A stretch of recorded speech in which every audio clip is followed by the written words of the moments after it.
Are you ready to move your career forward? Make your comeback with Purdue Global and get college credit for your work, school life, or military experiences. With these credits, you may have already completed up to 75% of your undergraduate degree. You've worked hard to get where you are. It's time to get the recognition you deserve and earn a degree you'll be proud of, one that employers will trust and respect. When you take the next step in your life and career, make it count with Purdue Global, Purdue's online university for working adults. Start your comeback at purdueglobal.edu.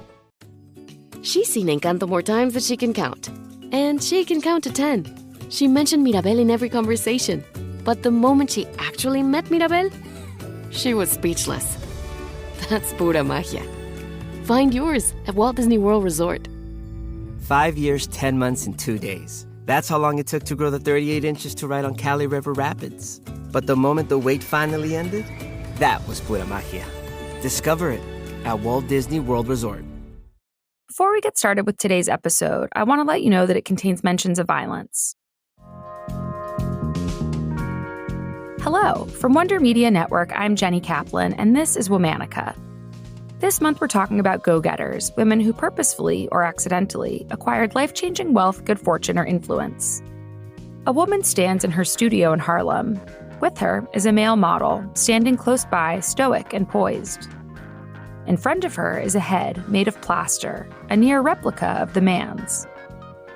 She looks at her model and then back to the sculpture, turning the living, breathing human into a solid work of art.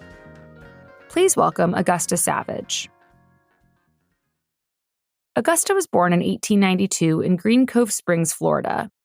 She was the seventh child of 14 siblings. And from an early age, Augusta was compelled to make art, which conflicted with her severe religious upbringing. Augusta's father was a Methodist minister. When Augusta made little clay figurines, all her father saw was sin. He often whipped her as punishment. In spite of the pain, Augusta couldn't stop creating. So she just got better at hiding it, molding tiny animals out of the red clay she found near the house.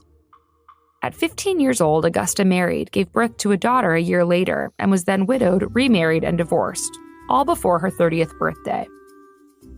No matter what was happening in her personal life, Augusta found the time to work on her sculptures and slowly started to make a name for herself in Florida. Augusta then applied to the Cooper Union Art School in Manhattan. Not only was she accepted, she received a full scholarship, bypassing the 142 men on the wait list. When Augusta moved to New York, she left her teenage daughter behind with Augusta's parents. Now in the big city and finally creatively challenged, Augusta flourished. Wanting to reinvent herself further, she took her second husband's last name and began signing her work as Augusta Savage. Soon after graduating, she received a scholarship to study at the Fontainebleau School of Fine Arts in Paris. But when the people at the admissions office realized she was Black, they rescinded their offer. Augusta was not quiet about her anger. The New York World printed her open letter, shaming the school for its blatant racism. This open letter caught the attention of W.E.B Dubois, who befriended Augusta. So, instead of sailing to Paris, Augusta settled in Harlem. She got by on commissioned work and was chosen to create busts of her new friend W.E.B Dubois and other influential Black figures like Marcus Garvey. One of her most well-known pieces is called Gamin. It's a small bust of a young boy in a newspaper hat, likely modeled after Augusta's nephew. The bust was lauded for its expressionistic nature and helped put Augusta on the map. In 1929, Augusta earned the Julius Rosenwald Fellowship to study in Paris. During her 2 years there, her pieces explored everything from delicate dancers to brazen African warriors. Her works were featured in prestigious galleries around the city.